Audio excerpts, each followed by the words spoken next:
मनोज जरांगे वारंवार 58 लाख कुणबी नोंदींचा उल्लेख करून मराठा आणि ओबीसींमध्ये संभ्रम निर्माण करतायत असा आरोप राष्ट्रीय ओबीसी महासंघाचे अध्यक्ष बबनराव तायवाडेंनी केलाय।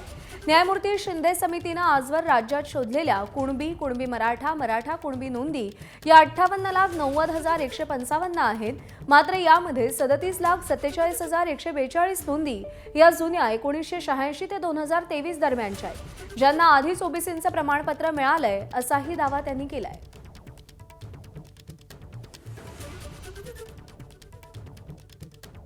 राष्ट्रीय अध्यक्ष बबनराव तायवाडे, मी नेहमी म्हणत असतो की ज्या घरी पहिला पोरगा 10वा वर्ग 12 वर्ग पास झाला त्याला नवीन जात प्रमाणपत्र काढावं लागतं, त्याची व्हॅलिडिटी करावी लागते। तो आकडा हा 11 लाखाचा आहे किंवा हा 3,89,000 आहे। असं म्हणता येईल का की 3,89,000 आणि या 72,000 या जर एकत्र केल्या तर या नवीन नोंदी सापडल्या असं म्हणता येईल? नाही 22,8,25 नंतर मराठवाडा विभागात जे 72,000 दिलेले आहे ते नवीन असू शकतात, मी असं म्हणणार नाही। पण उर्वरित महाराष्ट्रामध्ये जर आपण 3 लाख सर्टिफिकेट दिले याचा आणि नोंदीचा काही संबंध नाही, कारण हे जुन्याच प्रमाणपत्राच्या किंवा कागदपत्राच्या आधारे दिलेले प्रमाणपत्र आहे।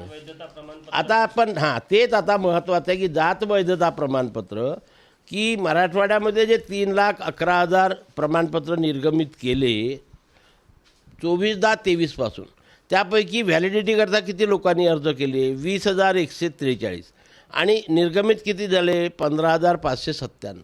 मग उर्वरित लोकांनी का बरं अर्ज नाही केला हा संशोधनाचा विषय आहे। बाकी तुम्ही आमच्या अमरावती विदर्भामध्ये घ्या, अमरावती विभागामध्ये 53,000 लोकांनी अर्ज केला, 49,000 लोकांना व्हॅलिडिटी झाल्या, कारण यांच्याकडे पिढ्याचे कागद आहेत।